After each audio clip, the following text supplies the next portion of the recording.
2008 पासून या संस्थेने आमच्याकडे 8 ते 10 कोर्सेस सुरू केलेले, जे फक्त 7वी 8वी आणि 9वीच्या मुलांसाठी असतात, दोन्ही माध्यमाच्या. तिथे मुलांना चॉईस दिलेली असते की तुम्हाला कुठल्या कुठल्या कोर्स जायचं. इथं आता 8 प्रकारचा कोर्स आहे, ते आपण आता व्हिजिट करणार आहोत.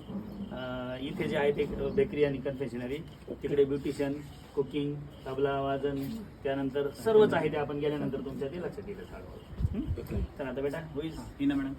हां जी, या मॅडम. आणि प्रत्येक जे मॅडम लोक आहेत इन्स्ट्रक्टर ते इथे येतात आणि ते त्यांचा स्वतःचा व्यवसाय आहे तिकडे. म्हणजे ब्युटिशियनवाले आहेत, त्यांचा स्वतः ब्युटिशियन आहे, यांची स्वतःची बेकरी आहे. म्हणजे त्या येऊन आणि मुलांना एक्सपर्टने दिल्यानंतर इथं कसं असतं मुलं. आणि आमच्या तुम्ही बोला.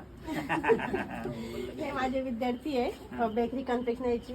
मी जे प्रत्येक शनिवारी ज्यांना मुलांना जे शिकवते ना ते प्रॅक्टिकली ते बघता आणि सेकंड म्हणजे दुसऱ्या शनिवारी ते मला बनवून आणून दाखवतात. तर हे सगळे जे वस्तू हे म्हणजे हे बनवले त्यांनी डिशेस, हे सगळे त्यांनी घरी बनवले रात्री आणि सकाळी ते इथं घेऊन आले.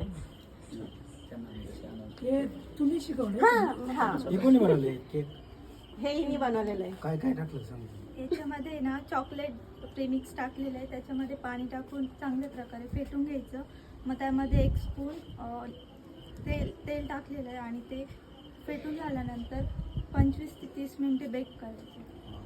मम्मीने मदत केली? ऍक्च्युली मी त्यांना जे शिकवते ना एकदम इझी प्रकारे शिकवते, म्हणजे ते स्वतः करू शकता. पहिली गोष्ट मी त्यांना सांगितले मम्मीची मदत घ्यायची नाही. जेव्हा मी त्यांना शिकवते तेव्हा सांगते प्रॅक्टिकली, तेव्हा तुम्ही लक्ष देऊन शिकला ना तर 2 मिनिटंही लागत नाही डोक्यात बसायला. म्हटलं किती दिवस लागतो हे शिकायला? एक वस्तू म्हणजे आता हे तर आमचं वर्षभर आहे ना, तर दर शनिवारी मी एक वस्तू शिकवते त्यांना.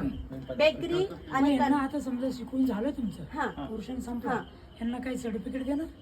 हो सर्टिफिकेट. हो तुम्ही देणार? कोण देणार? नाही, संस्था देणार. पण संस्थेचं कोणच नाही शिकवणार. नाही, संस्थेने इन्स्ट्रक्चर दिलेले त्याची परीक्षा. आणि एक अजून आहे की हे सगळं प्रकार म्हणजे तयार करायला ओव्हन लागतं आणि सगळ्यांच्या घरी ओव्हन नसतं. तो पण मेथड शिकवलं की ओव्हन नसेल तर कसं बेक. म्हणजे आपण कढाईमध्ये पण बेक करू शकतो, कारण की प्रत्येकाच्या घरी ओव्हन पॉसिबल नाहीये. कढाई सगळ्यांच्या घरी आहे, गॅस पण सगळ्यांच्या घरी. मग त्यांना ते दोन्ही प्रकार कसं करायचं ते सगळं शिकवते. त्याच्यातले धोके पण सांगा. ते दोघं पण आहे हो हो सांग. तुम्ही पण आहे हो, हो. का? तुमचं काय काय काय बनवलं इकडे?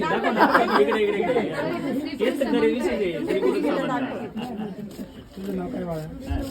हे कोणी बनवलं? काय काय घेतलं सांगा. मैदा, पिठी साखर आणि तूप हे सगळं एकत्र केलं, त्यात इसेन्स टाकले आणि मग ते बेक केलं. कशावर बेक केलं? कढईत केलं. किती वेळ लागला?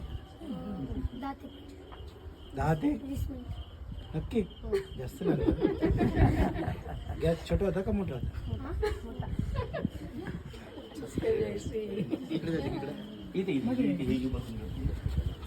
चला बाळा.